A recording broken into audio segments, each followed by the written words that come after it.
Yeah, when people see pictures of me when I was younger and they look back at those pictures, they really can't believe that's who they're looking at, that it's me.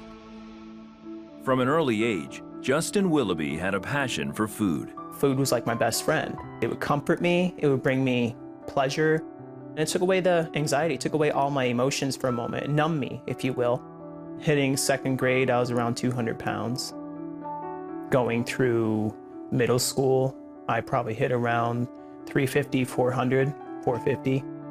As his weight climbed, the attacks from classmates increased.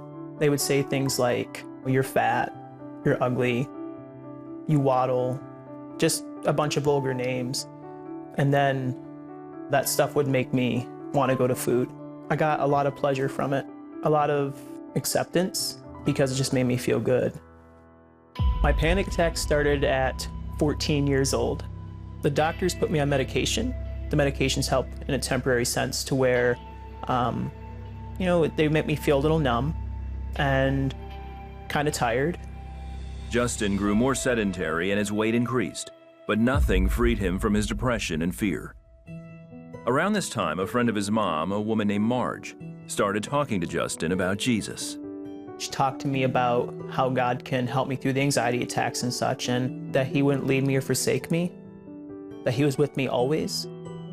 To know that somebody can love you that much, and to know that I can be forgiven of the wrongs that I've done, the things I'm not okay with, the things that would haunt me day and night, like why did I make this decision? Stuff like that, it attracted me. But Justin wasn't willing to surrender his food addiction. Food made me feel accepted. Food made me feel good.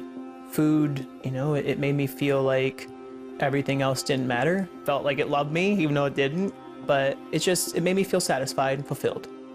It was this condition I guess I had that I didn't want to give up.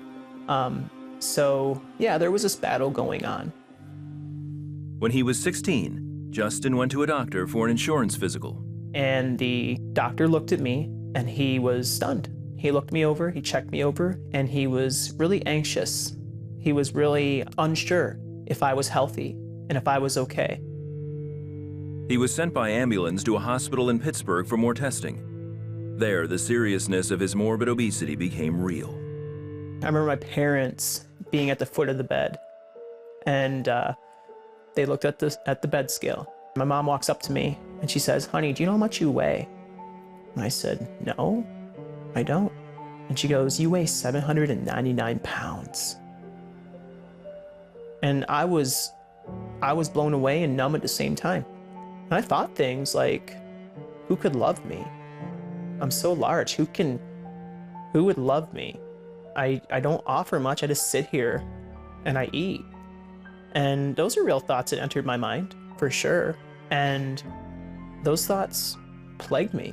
I guess I felt like I was in a prison at that moment, just not knowing where to turn next. Lying in his bed, Justin remembered what his mom's friend Marge told him about Jesus' love, and he cried out to God for help. When I gave my heart to Jesus and surrendered over, there was a peace. I felt loved and I felt valuable. I felt like even if I was that much weight and wasn't confident and happy about myself, I felt like the Lord saw something different. Like He saw my identity as His child. And I allowed God to take a messed up, broken person that I was. And I allowed Him to change me from the inside out. I gave my heart to Jesus in August 2003. And I realized that I was loved by Him and that He cared about me and I had value and identity. With a new identity, Justin started functioning differently. He was motivated to eat better and started moving. I would have to start walking a little bit. So I remember taking a couple steps, maybe 3, 4, 5 steps, and then I would have to go back to the bed and sit down. But that was a milestone for me because I was able to actually move. I was able to actually function. He was discharged after 6 days. Once at home, Justin started working with a therapist and a nurse to continue building his strength. It took him 33 days to walk a total of 1 mile. And then I started walking a little bit easier. It took me less days, 20-some days a second time. I did another mile. and then less time and do my next mile. And eventually I started walking around stores and going out and actually becoming part of society again. The first year, Justin dropped 200 pounds through dietary changes and exercise. The second year, he dropped another 200. He learned to rely on God anytime he felt like giving in to his food addiction. The closer I got to God, the closer I grew my relationship with Jesus, I do believe my body got healthier. It's because I had a reverence, a fear of the Lord, because he created my body. He made it. He created it in such a way to where it is a temple.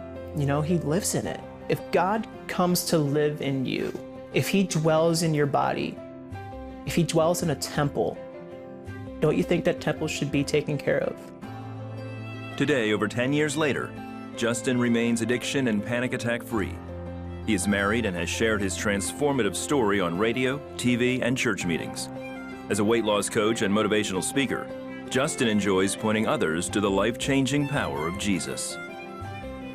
God made you you, and he wants you to be the best version of you. And that only comes from surrendering your life over to him and allowing him to shape you into who he wants you to be.